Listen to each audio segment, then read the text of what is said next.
So next பார்த்தீங்க அப்படின்னா திட்டம் தொடங்கிய பிறகு சுற்றுச்சூழல் அனுமதிக்கு தடை இல்லை. ஸோ இந்த டாபிக் பார்த்தீங்க அப்படின்னா குரூப் 1 மெயின் சிலபஸில் பேப்பர் 4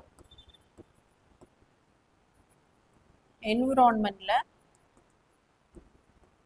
ஸோ இஐஏ அப்படின்ற டாபிக் இருக்கும். அதாவது environmental impact assessment impact assessment அப்படிங்கிற டாபிக்ல வந்து கவர் ஆகும்.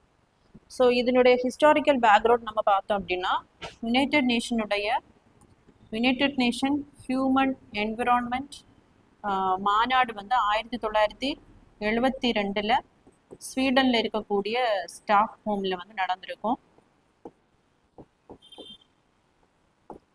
ஸோ இதுக்கப்புறம் பார்த்தீங்க அப்படின்னா இந்தியாவில் 1984 வந்து போபால் கேஸ் ட்ராஜடி வந்து நடந்திருக்கும். ஸோ இதை முன்னிட்டு என்ன பண்ணியிருப்பாங்க அப்படின்னா இந்தியா வந்து 1986 என்விரான்மெண்டல் ப்ரொடெக்ஷன் ஆக்ட் வந்து கொண்டு வந்திருப்பாங்க. ஸோ நம்ம என்விரான்மெண்ட்டை வந்து ப்ரொடெக்ட் பண்ணணும்.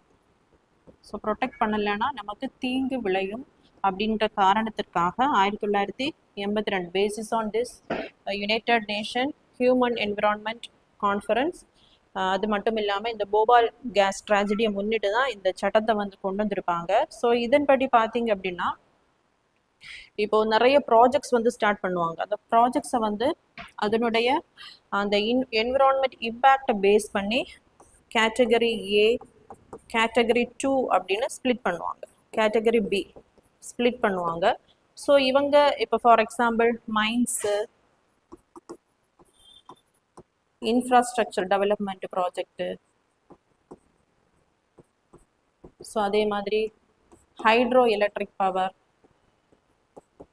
நியூக்ளியர் பவர், இந்த மாதிரி ப்ராஜெக்ட்ஸ் எல்லாம் ஸ்டார்ட் பண்ணுறதுக்கு முன்னாடி என்ன பண்ணோம் அப்படின்னா இஐஏ கிளியரன்ஸ் வந்து வாங்கணும். அதாவது இந்த ப்ராஜெக்ட்ஸ் வந்து ஸ்டார்ட் பண்ணுறதுனால எந்த அளவுக்கு அது வந்து என்விரான்மெண்ட்டை வந்து இம்பேக்ட் பண்ணும், அதனுடைய விளைவுகள் அது வந்து நம்மளுடைய அந்த சுற்றுச்சூழலுக்கு வந்து பாதிப்பை ஏற்படுத்துமா அப்படிங்கிறதுக்காக இந்த என்விரான்மெண்டல் இம்பேக்ட் அசஸ்மெண்ட் கிளியரன்ஸ் அப்படிங்கிற சர்டிஃபிகேட்டை வந்து வாங்கணும்.